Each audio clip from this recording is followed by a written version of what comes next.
blood, gore and fire. All this at an eminent educational institution. What happened in Jadavpur University on 19 September is unprecedented, even for an university that is known to be a political battlefield. Let's go through the sequence of events one by one and take a look at why this tamasha was a major failure on the part of all the stakeholders involved in the process. First, around 2:45 p.m, MP Babul Supriyo arrives at the Jadavpur University campus to attend a freshers' welcome organized by the ABVP. Recent BJP recruit Agnimitra Paul was an invitee as well. On reaching the venue, Supriyo was met with black flags and go back slogans by protesting students from left organizations who were against fascist forces entering campus, especially citing the BJP's support of the NRC. Footage from the campus around the time show that a major scuffle broke out between the students and Supriyo. There's also footage showing that Supriyo was pulled by his hair during the commotion. So dear students, one can understand the reasons behind your protest. Protesting is your right and campus politics is a sign of a healthy democracy. But if you are protesting against fascist forces, then it is incumbent upon you to ensure that the protest does not turn vile or violent, because that too is, well, fascist. Now, if the students are to be believed, during this time, Supriyo made objectionable comments directed at them. Some students have also alleged that Supriyo made insulting and derogatory remarks towards women. What really agitated students is when Supriyo misbehaved with JU Vice Chancellor Suranjan Das, who came out to escort the minister to the venue of the event. At this time, as can be seen in the footage, Supriyo insulted the Vice Chancellor saying, and I quote, "I am an elected representative of the country and a minister. What are you doing? You should have received me," unquote. To this, the Vice Chancellor said that receiving him was not his prerogative because he was not invited to the ABVP event. Supriyo then proceeded to call him a leftist and said that the lack of governance in JU was because of him. He even insisted that the VC call the police. To this, the Vice Chancellor said that he'd rather resign than call police on campus. Now, two things.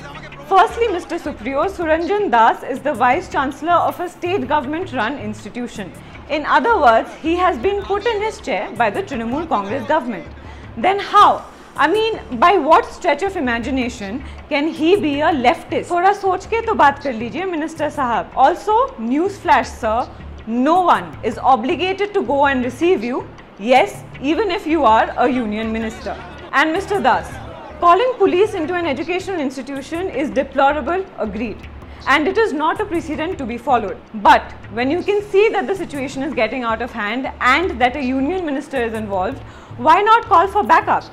Especially when the Trinamool is saying, and I quote, "The state police was waiting outside the university but were unable to enter in the absence of any communication from the Vice Chancellor," unquote. Which means that the police was prepared for a law and order situation but was not allowed to handle it in advance. After this, Supriyo made multiple attempts to enter the event venue and was finally successful at around 4:30 p.m. When he came out around 5:10 p.m, he was met with a now sullen crowd. The students demanded that Supriyo apologize to the students and the Vice Chancellor. Again, if the students are to be believed, Supriyo tried to escape the students' barricade but was stopped by the students, who then circled around him singing songs of protest. Now, footage from this time shows Supriyo getting aggressive with the student and even physically assaulting some of them. There are claims that even his bodyguards roughed up some students. Again, Mr. Supriyo, you're a minister. You should know better than to be aggressive with students. Is this behavior because, as the students claim, there were not many cameras around at this time? Finally, at around 6:40 p.m, the governor of West Bengal, who is also the chancellor of Jadavpur University, arrived in his car to rescue Supriyo. We have learned from sources that before reaching the campus, the governor had 3 phone conversations with Chief Minister Mamta Banerjee, who was in Delhi at the time. The Chief Minister repeatedly urged him not to go to campus, but he went ahead anyway. Governor sir, it is the responsibility of the state government to ensure your security. Who would have taken responsibility if the head of state was injured or worse in the commotion that was happening at JU? Let the police force do its job. It is not your responsibility to rescue people. After about 2 hours of jostling with students, the governor finally managed to get Supriyo out of the campus at around 8:10 p.m. Meanwhile, the ABVP stood outside the closed gates of JU. They allegedly set fire to the gate, burned posters, vandalized college property, and basically took the level of violence one notch up.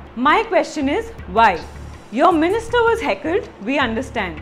But how can students vandalize in spite of your political affiliations? A college is a place of education, and nothing, absolutely nothing, can justify vandalism here. Finally, dear state government, this cannot go on. Your education minister, your state secretaries, your police should have been proactively on the job from the moment this incident started gathering momentum. Supriyo is an union minister, he is in your state, and it is your job to protect him irrespective of the politics. Your politics has its place, and an educational institution is not it.